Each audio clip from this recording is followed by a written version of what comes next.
Hi guys! For today's video, lalabas tayo ng Abra kasi pupunta tayo sa may Narvacan at sa may Santa Maria, Ilocos Sur. Ang buong akala ko nga ay susunduin lang nila ako sa dorm kasi naglilipat na ako ng mga gamit ko. Tsaka ako na lang napagtanto na aalis pala kami kasi ibang daanan na yung dinaanan namin. Makalipas ka ng isang oras, ito na at nandito na kami sa may Narvacan Mall. Ang unang ginawa nga namin ay naggrocery na muna kami. Hindi na nga rin ako nakapag-video sa loob kasi nga baka bawal. At fast forward, nandito na nga kami dito sa may Narvacan Farmers Market. Pumasok nga pala kami dito at ramdam na ramdam mo talaga sa loob na Paskong Pasko na. Syempre, dahil nandito na rin lang kami, hindi na kami nagpatumpik-tumpik pa at nag-video-video na rin kami tapos nag-picture. May second floor nga pala ito kaya umakyat na muna kami sa may second floor para tignan namin kung ano naman yung nandun sa taas. Nung nakita na namin yung nasa taas, syempre, nag-picture-picture na muna kami doon.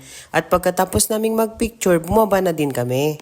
Sa kalapit lang pala ng pinuntahan namin dyan, meron kami nakitang peryahan at mga bargainan. Masaya sanang sumakay sa mga rides kaso nga nung pumunta nga kami dyan, wala pang masyadong tao. Habang naghihintay nga kami dyan na dumami ang mga tao, pumunta na muna kami dito sa may mga nagtitinda ng mga pagkain at bibili na muna kami ng kakainin namin. Unti nga lang yung binili namin dyan kasi nga alam naman namin na pupunta kami mamaya sa may Mang Inasal. Nung nakapaglaro na nga yung mga kasama namin, uuwi na sana kami pero nakita namin tong dancing fountain na nakabukas kaya nanood na muna kami. Papunta na nga sana kami dyan sa may Santa Maria kaso nakita namin tong Volkswagen bago kami umuwi. Kaya nag-stop na muna kami para mag-picture-picture. Pagkalabas nga namin dito sa may Narvacan Farmers Market, dumiretso na kami agad dito sa may Santa Maria, Ilocos Sur. Malayo pa lang kami, tanaw na namin tong kagandahan dito sa mga pailaw dito sa may Santa Maria, Ilocos Sur. Sobrang ganda nga dito kaya hindi na rin kami nag-aksaya ng oras at nag-picture-picture na rin kami dito. Pauwi na sana kami dyan kaso nakita namin tong float nila dito sa may harap ng Cultural Center. Na-amaze nga ako dyan kasi kapag binibidyohan mo yung ibang part walang ilaw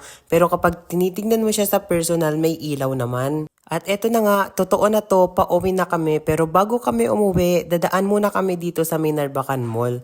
Syempre, kakain na muna kami dito sa may Mang Inasal. At syempre, kapag lumalabas kami ng Abra, hindi namin nakakalimutan ang dumaan dito sa may Inasal, dito sa may Narvacan Mall. Kahit nga galing kami sa may La Union, sa may San Emilio, magpapagutom talaga kami at dito kami sa may Narvacan Mall kakain. One time nga, galing pa kami ng Bigan at talagang tiniis namin yung gutom namin at dito na kami sa may Narvacan Mall Inasal kumain ng hapunan. Syempre, pagkatapos namin kumain, linigpit na namin yung mga pinagkainan namin bago kami lumabas. Dapat nga niyan, mag-i-stop over kami dito sa may Abra Pasalubong Center para kumain ng ice cream. Kaso na nga, sarado na kaya doon na lang kami sa may Jollibee kumain ng Sunday dito sa Bangged. Ayun lang for today's video. Bye!